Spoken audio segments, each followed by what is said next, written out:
All right, next game up is UCF taking on Michigan. It is in Michigan, and they are laying 35, 35 and a half. Was 37 and a half at one point. Not surprising that it's come down a little bit. My number is 35 exactly. For those that don't know, that aren't clients or just never looked at my page, we had a bet last week on Hawaii plus 42, and this thing got down to like 36 or 37. So normally I'm thrilled with that. It still loses sometimes, and it did in this case. Um, but a lot of the sharper guys were playing Hawaii. It was a really bad number. It was one of the biggest discrepancies in my week one, numbers or power ratings. I think I had it 35 and a half. So the fact that it got to 36 was about right. Plus you had a nice incentive. I thought that Hawaii got an extra game under their belt playing Cal earlier. You had a new quarterback in Michigan said in Michigan just, they meant business. Harbaugh means business this year, and they just rolled from the get-go.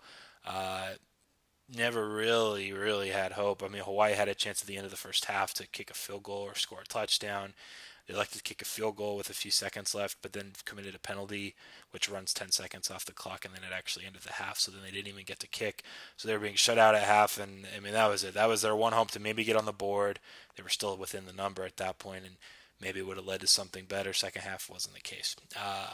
So now we're a similar type of game here. You have a really bad UCF team, but there are a lot more question marks with them because Scott Frost came over. He's the offensive coordinator at Oregon, kind of implementing his up-tempo spread type offense with the UCF personnel that isn't quite right and doesn't fit, but they played really well against South Carolina State, I believe it was.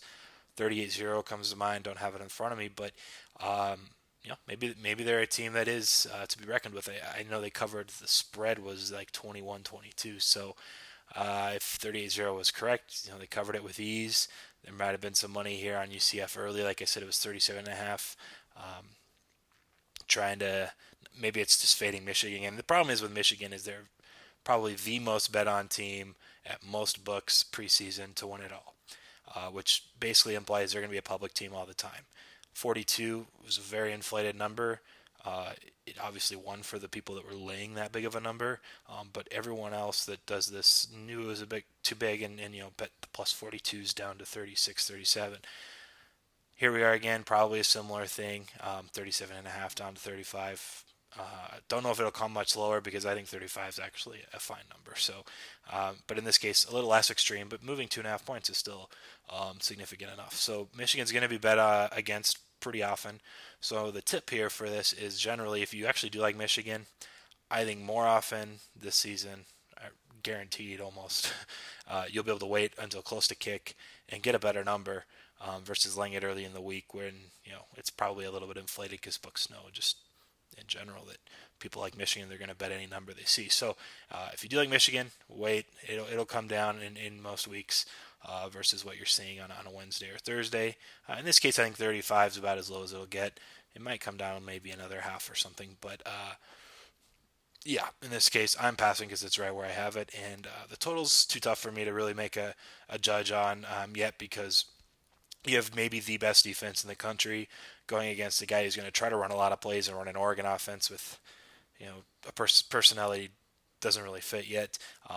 So a lot of times that can be a lot of plays means a lot of points, or if it's really inefficiently run plays, it doesn't mean many points. And Michigan keeps this under the 54 and a half. So it's come down from 56 and a half, 2 points or so. So I'll keep an eye on it. But my raw numbers for this were actually quite a bit lower, and it's probably not accounting totally for what Frost is doing and the amount of plays that he's going to run here. And so I'm just going to sit back, wait. I gather more data a lot of the times with some of these teams on the totals when they have new coaches. Just that I'm not sure how they're going to implement their philosophies immediately. So there's nothing wrong with staying away from a play or a game and then taking that data that you get in that game and then using it to go forward. So that's what I'm doing here when it comes to the total. But it's worth watching for sure if this comes down some more because I had this quite a bit lower, even in the 54 and a half right now. So we'll see. But yeah, longer video there, but interesting kind of dynamic here between the Michigan public team, and I wanted to kind of drive that point home, and then just letting people know that didn't UCF and their new philosophies entering this season.